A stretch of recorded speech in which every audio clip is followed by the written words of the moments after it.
You're listening to Southpod, Rise of a Region, hosted by Stanfield Gray and John Yarian.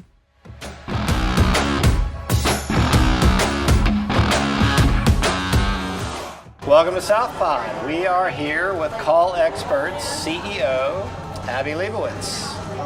Thank you for joining us today. My pleasure. You know, I was looking at your website, and you may be tired of it by now, but I love that tagline, one call can change your business. I think that's super smart. And I was wondering, has somebody actually called you before and said, you won't believe what that call did for us, or that single call, or this response, or this grouping of calls? Sure. I think that I can definitely think of many times where people, like, there's a call that they tell us the whole story about what happened with the call, so we get to learn about our customers' histories and insight just from tracing that call throughout their business. But I would have to think about if there's been one call that really made a difference to a customer, because I think it happens so often. It's definitely happened for us. I mean, the one call that someone took, I know our company took the call when my sister was in labor 2 weeks ago. Wow. It was really exciting to be able to go back to that agent and say, like, you were just a part of our family experience, thank you. So that was really exciting to have that actually happen and have it interact in my own life in a way that we tell our employees, like, you're making a difference, you're part of someone's history, you're part of their experience that day, and it actually happened to us, so that was pretty neat.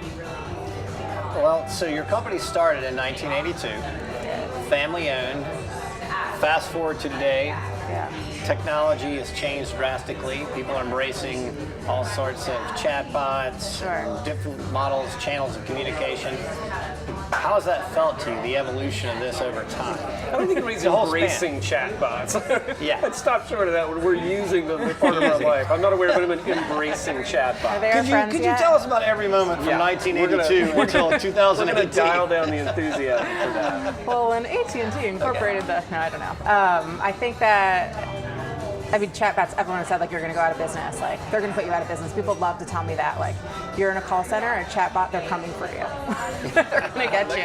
I won't see you in a year, but they've been saying that to me for 12 years. I've been doing this already for that long. So we're still here, growing. So break down the services that Call Experts provides. What are your key services used the most by businesses? So it's outsourced customer support, really, of any kind, or it could actually be internal support too. So basically people outsource communication. They're outsourcing communication within their company. So it could be providing a whole company's customer service image from start to finish, like a whole pod of agents in our office that speaks and breathes that brand and takes the customer experience from beginning to end, even dealing with fulfillment centers.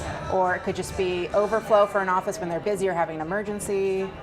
Could be employees calling out to work and us needing to decide if they have a foodborne illness, so when can they come back to work. Every call is different. So it's a great place to come and figure out what field you want to be in, because you'll get exposed to what's actually going on in a bunch of different industries, and then you can take it from there. So, how many of the key decisions are based on data analytics and what the trends you're seeing in those responses? Not many yet. That's a 2018, 2019 plan. The future. So, yes. We definitely, things that we offer because we saw that customers wanted them, or I think the big thing now is people and data. So it's got to be all about data. How do we answer their business questions? How do we tell them what's actually going on with their customers, take the pulse of their customers, and then translate it back? So that's a big part of what we're doing now. I know when people think about contact centers, which I assume is a term you probably use instead of call center. Yes, we've been named many things. Yeah. I hear a new one every week, and I'm like, yeah, it's the same thing. So call center feels a little like 1992, headset. I know that technology has advanced a little bit past that, but you're doing something really interesting in that you are like employing some people stateside. Mm-hmm. When I hear contact center, I often think about these huge offices in the Philippines or overseas. Yep. Talk to us about the workforce, who's here, how that grew. What's that like for you? Okay, so I guess that was the other thing people said. You're going to be replaced by someone foreign or somebody, or a robot technology. But then we found that in each like in each potential thing that would take us down, we just rebounded from that within it by just saying like, no, it'll come back. Like it always comes back to basics. It always comes back to, are you interacting with your customers and are you connecting with your customers? I mean, everything we do, even all the technology seems to just get us to do that more in a different way, but it's all about connecting people with other people. So we found that there was a push against it, really. I mean, they didn't understand it. People just wanted to speak to a human again. There's so many jokes about getting lost in these phone trees and wanting to find your way out. So people just wanted a human again. Yeah. So. And is there a particular thing about hiring here in the U.S., having native English speakers? Is that a part of the premise? Is that just the way the company grew? What's that like for you? I think the English speakers in other places are getting really good, though. They really are. Yeah. Back to the 1982 question, the idea that most of your workforce was based here, and now you're managing offices in different locations, and two are in the South and one is not in the South. So, what is your experience like, in managing an operation that is now remote?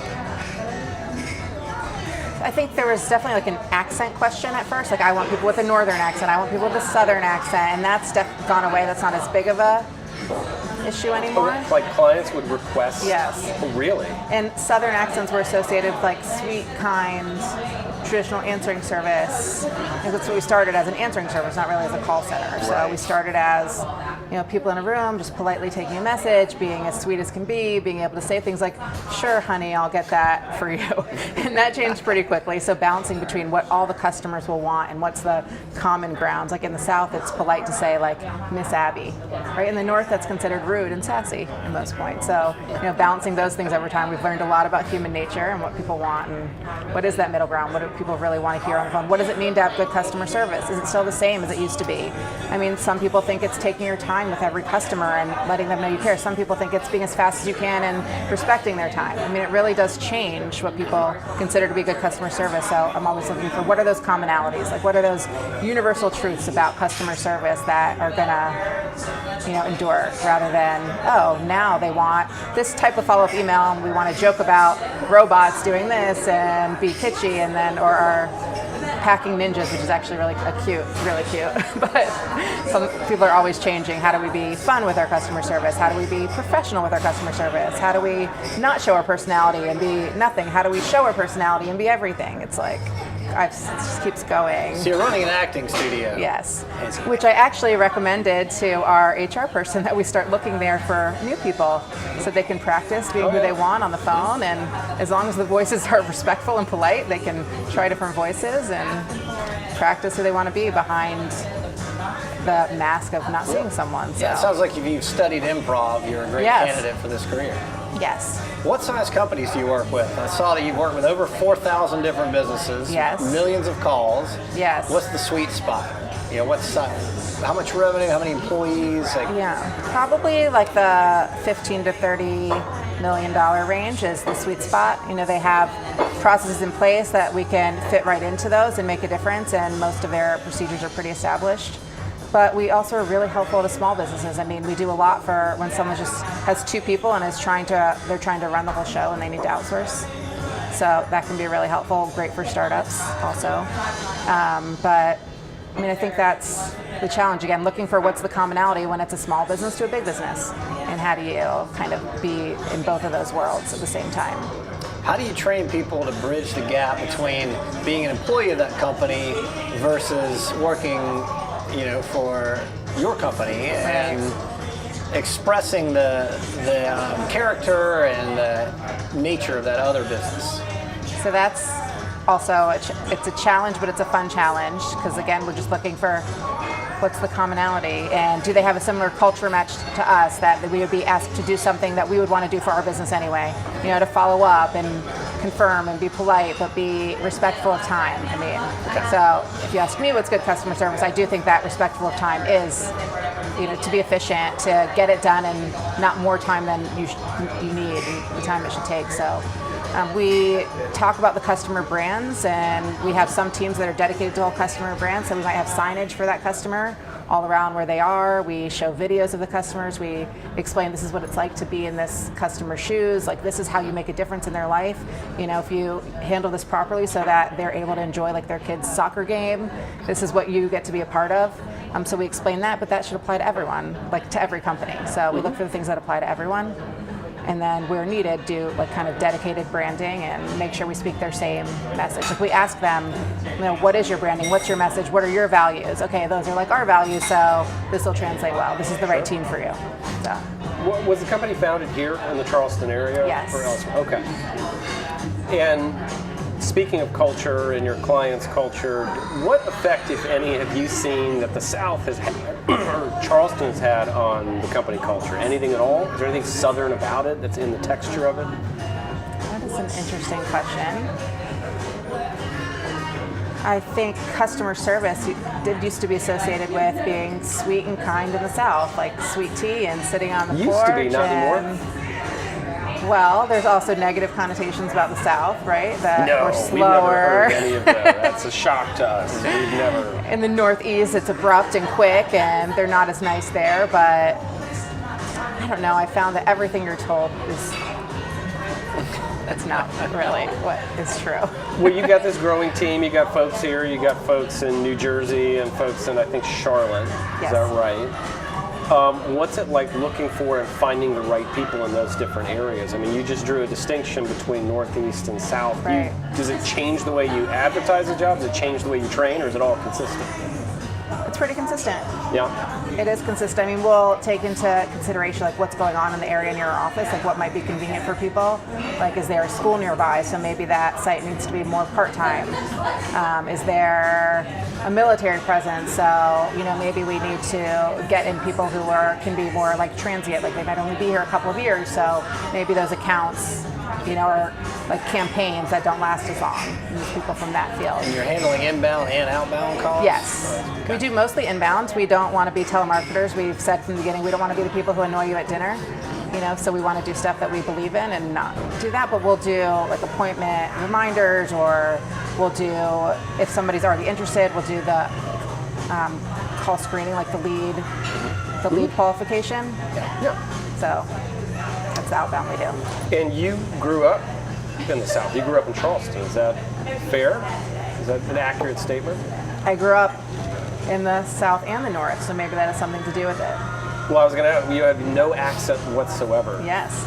Like, explain that. So I grew up in the South and the North. So by Okay. age 6, I was in New Jersey. By age 12, I was back here. So those great formative years of when I think my drawl would have really stuck. I escaped, but came back. Got it.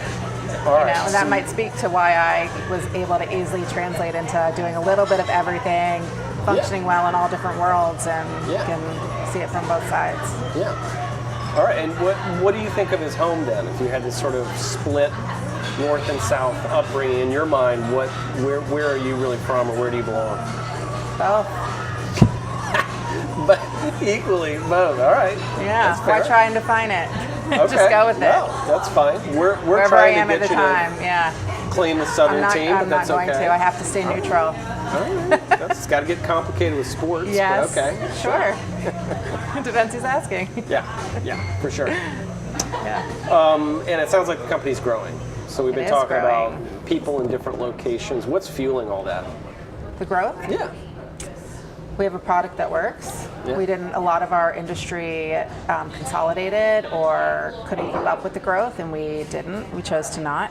And that happened. We have a product that works. We do the right thing because we're a customer service company. We believe in providing good customer service, so word spreads. And we have the people, so we just keep growing from there. Tell us about your leadership style as the company evolves and grows, and you've assumed the helm. What is that like, and what do you draw on? Do you have mentors that you speak to regularly? So I don't really have mentors. Anyone out there who wants to help, I'm all ears. Stan's my mentor. Yeah, I haven't found a business in a box all the yet. problems I'm sitting beside This here. is where I get. Yeah. I was wondering where that store is, where there's like the business in a box off the shelf. Like, Right. someone has definitely done this before. Right. Like, why does this all seem so new every day? Why does every day seem like a brand new? Yeah, you grew up in the business, Opportunity. you have an MBA, you're Yeah. obviously super well qualified, but it's Yeah. still you're Everything improvising is. every day. It's never how they say, right? So I just assume that from the beginning now, and don't waste time pretending it's going to be something else, and try and figure out what it really is. I really love empowering the team, but I think making sure they understand that details really do matter, so we can stay connected to what we're doing. My leadership style really is to, let people do what they're good at doing, but keep tabs on what we need to do for the company overall, direction-wise. Make sure that people care and want to do it. I think that if you have a good relationship with the employees and they understand who we are as people and what we're going for and why we're doing it, then it answers a lot of questions. Otherwise, like, they can then fill in the gaps if I can't always explain everything. They at least know why we're doing it, why we want to do it. So, How do you maintain that culture? What are the moments that are, we could break it down two ways. One, how do you communicate with the team in terms of the channels? Like, are you using Slack or just email, or do you do a lot of in-person meetings? Or do you guys have a softball team? Or, what does it look like in your shop? How do you get that feeling across that this is our culture? This is another area where by now, like, everything, A to Z, all of those, we've done, tried, et cetera. We've had company like soccer teams and bowling leagues, but we are using Slack now. We're actually just implementing that because we have internal chat programs too. We do huddles, but we never, sometimes they go over, but we try and only take 15 minutes. We do those with different teams, so we do in-person meetings. There's a lot of email, but not to say I'm proud of that. We probably should cut down on the email. But everything really, we use Team4ia. I think that's a local company, so everything. Do you kind of have to be a CTO in your role? What's your relationship to technology, staying ahead of the curve? How deep do you have to get into it versus just looking at the big picture and delegating that to other people? I have to know enough to know whether what people are telling me makes sense, right? Or if it's like completely not what we should be doing. I am not involved in like knowing what type of server to use, or who should provide what lines and how many we should have, besides knowing we should have a lot of them. Yeah. They should all be backed up and we should always have a plan. So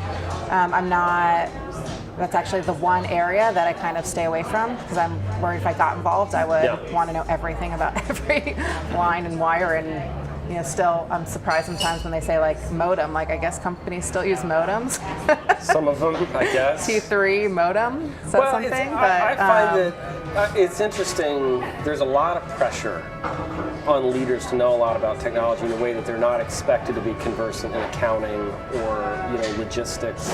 There's any number of things that I find that CEOs can be passable or have a knowledge of, but because technology, and particularly in your space, is so relevant to your bottom line and what you offer your clients, it's kind of this thing that they have to keep up on. And those that don't, I find, tend to have somebody they really trust who does. Maybe that's going on in your life, maybe not. But so I actually haven't found that. That anybody to trust? I'm kidding. Maybe for the next show. So I think that, I think with all those things, it's just knowing what questions to ask. Yeah. Like, and it's the same pattern. Like, everything we do, it's the same patterns and like the same, back to that universal truth. Like, there are these things that we look to all these places, but when it comes down to it, it's like the same things over and over again. Yeah. Like, so even with technology, knowing to ask the right questions, that, okay, did you pick something that's gonna endure and not be temporary, or did you pick something that just looks flashy? Did you pick something, like, it's always somewhere in the middle, and a little bit of both is always the answer to everything. In business book and strategy, it's always in there. So I think it's the same with technology. Like, are we keeping up? Are we going so far ahead that we're getting distracted by shiny objects? And so the answer should be no, don't do that. Make sure your technology works for you. Make sure you're remembering why you're doing it. Make sure that it still connects to what you do. ask people and empower them, but also guide them, because people all, at the end of the day, I think people all really want to do a good job. Yeah. You're on the same team. So I think, hearing their opinions and just going somewhere in the middle. Is it ironic to say we don't get distracted by shiny objects while we're doing a podcast in a restaurant? Is that not sort of a creative The shinier use the better. of That's the way I was technology? thinking about Is that why it. you're faced away from all the shiny objects? I'm not even sure if this thing's on or recording or what. I don't know. Make it. It could be. Let's take it back to the content for a minute. You're a big fan of comedy. We were just talking about that earlier. And are you ever at a show and you go, wow, what if I had Bill Burr write our scripts? Yeah. What would that be like? Or if we injected a little more of that, like what does a perfect script look like to you for, and I understand they're probably different for different clients. Right. But in your mind, what is the one that really breaks the ice in the right way and makes the customer feel the way that they should in order to either make the purchase or feel like they were satisfied and got a good response out of that call? I think the ones that are natural and conversational and aren't trying, people a lot of times forget that that's not how people speak when they write a script or when they write a paper. People are constantly trying to waste, I think it's a waste of time, sorry if that offends anyone, to create something in a different way, not how we actually do it. People are constantly trying to get away from how we actually do things. If they just said, how do you actually speak? How would you actually say that? What would they actually ask you? And then you put all that in there and just forget about the rest. Just bring it back from trying to be something that it's not, and be genuine about what it is. Here's what we can do, here's who we are. So you sometimes have the hard conversation with the client, this is just not authentic. We do a lot, very often. That's a balance we have to play too. Sometimes clients do want things a certain way. They've done a lot of market research and they say this is how the brand should be. Sometimes we agree, sometimes we found that it's not the case, or we know what's really happening from speaking to the customer. So we do believe in pushing back when we think it's in the client's best interest, and some take it better than others and are open to it, and we just feel it's our responsibility to at least do the best we can to say, here's what's really going on. And we do, because it's better for the agents too. They don't want to be doing something that's so difficult that then it'll come off in how they're able to service that customer. So we keep it conversational whenever possible. I've definitely had conversations with clients where I say, no one really uses that word. They just don't. So what are you trying to say? Okay, let's use that. Great. Or I'll say, call me and tell me how you would do this, and I'll just take notes. If you're not sure how to write a script, just call me and talk to me about your product, and I'll tell you what you said. And there's the script. Yeah, you can develop it that way. Yeah. Brevity is a big one too. That probably works best for me when I get an unsolicited, call, a product or a service. I can tell when somebody's, if they're operating from a script, they're doing it really well, but they're really quick to be mindful of my time and say, hey, this is kind of what I'm doing. That changes it for me. Whereas we've all gotten those calls that are kind of this lengthy run-up. There's all these prepared canned brand statements, and that's usually This could go into the "Hi, how are you?" comment. Yeah. Should they be saying that? I mean, do they really care? Everything starts with "How are you?" but who really answers? Yeah. So, where is your company at in harvesting data from some of those conversations, or making something available to clients they can learn from? I know that's early stage. Everybody in the contact center space is getting to it. How's that look for you?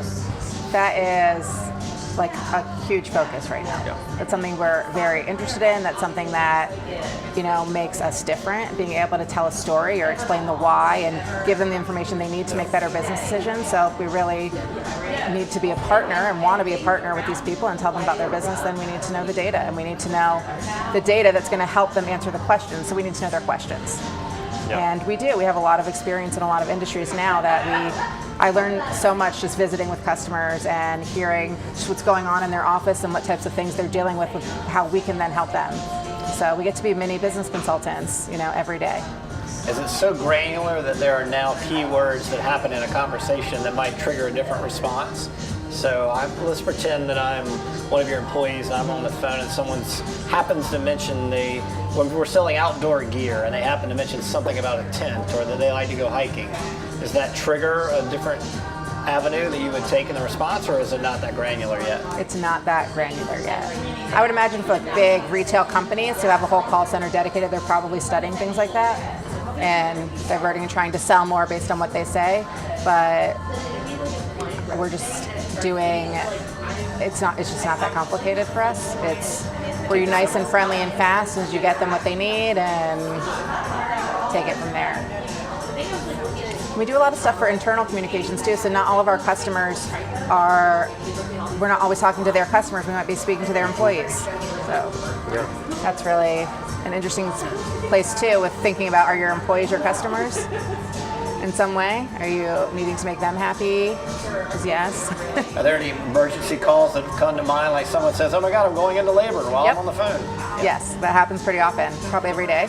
Every day? Yes, we get calls, or a call center agent going into labor on a call on our end, which happened very recently also.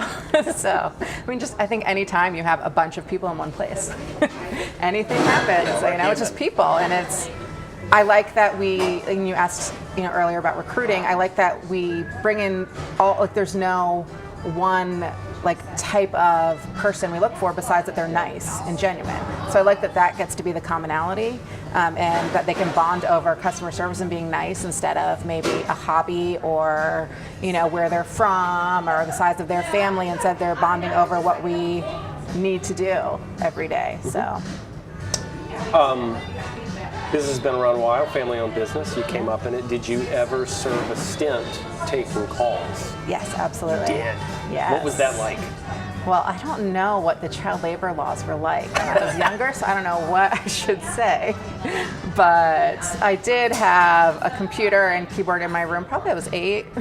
Okay, that's doing transcriptions. But I definitely took calls when I started. I still take calls. I make sure I take calls. Yes. Oh wow. Yeah. Not every day. It's like exercising the muscle, an old pro's got to get in there and see if you can still hit the ball. Yes, it's amazing what I learned just from either listening to just one call and what I can take from that and then extrapolate out to what could be going on with the training or what could be going on with the client or what's going on with their customers. I've done so many different angles and positions with this and so many different companies and so many different customer service philosophies and so many different products that I can use that knowledge in one phone call and just pull all of these things out of it to then. So you just wander out on the floor and give me one of them. Is it like that? I can do that. Kind of? Yes. Wow. Okay.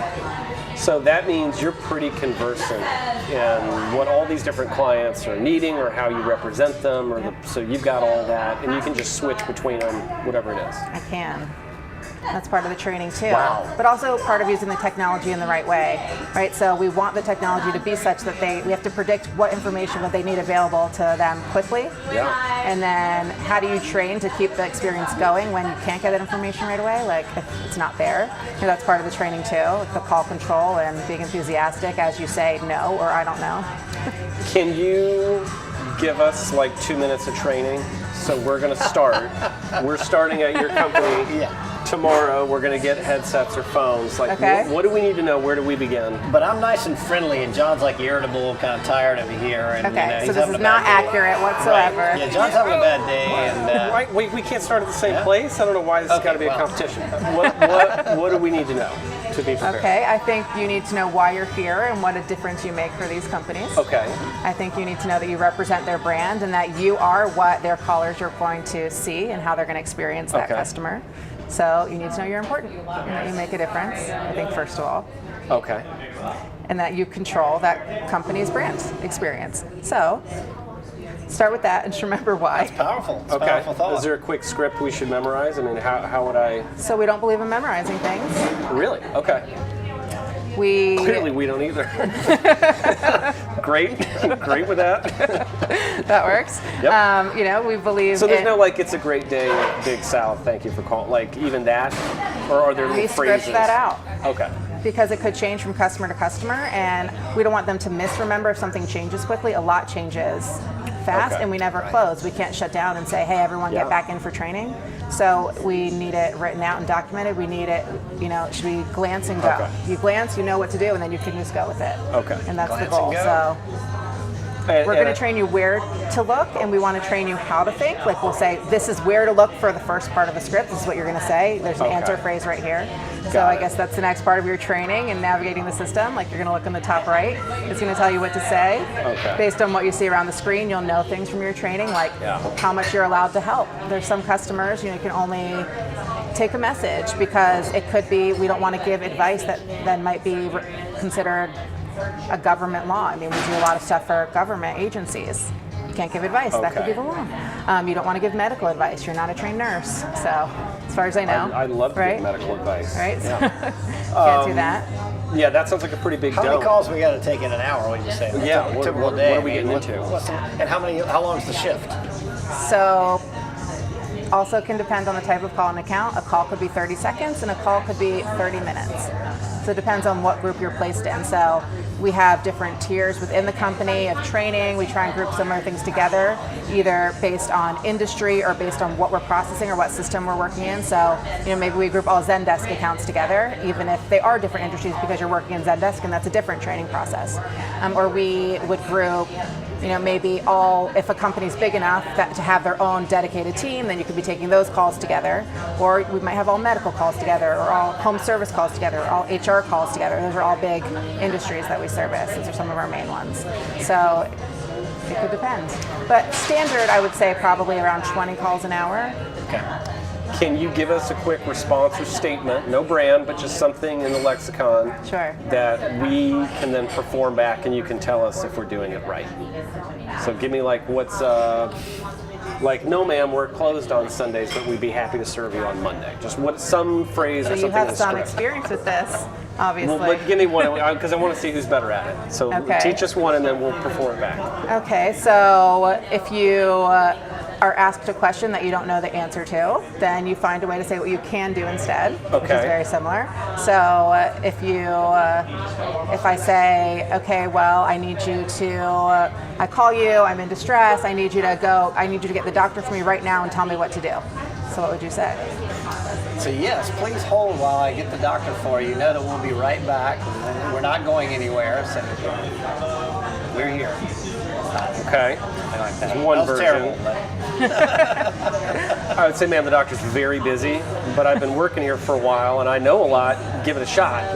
Tell me what's wrong and I'll see if I know the answer. I'll take Okay. so now you become the doctor. You know what? I think that option one was better. it. Stands a winner. Yeah. Okay. So I think we have a winner over here. Okay. Yeah. All right. He said what he could do. He said what he could do. Well, we've Yeah. learned something here today. Yeah. I like that. Using active listening. I think people hate repeating themselves, so that's a challenge. They do. So what did I just say? It's a challenge. You're awake? Active listening. Yeah, I know. You gotta oh, okay, here we are. Yep.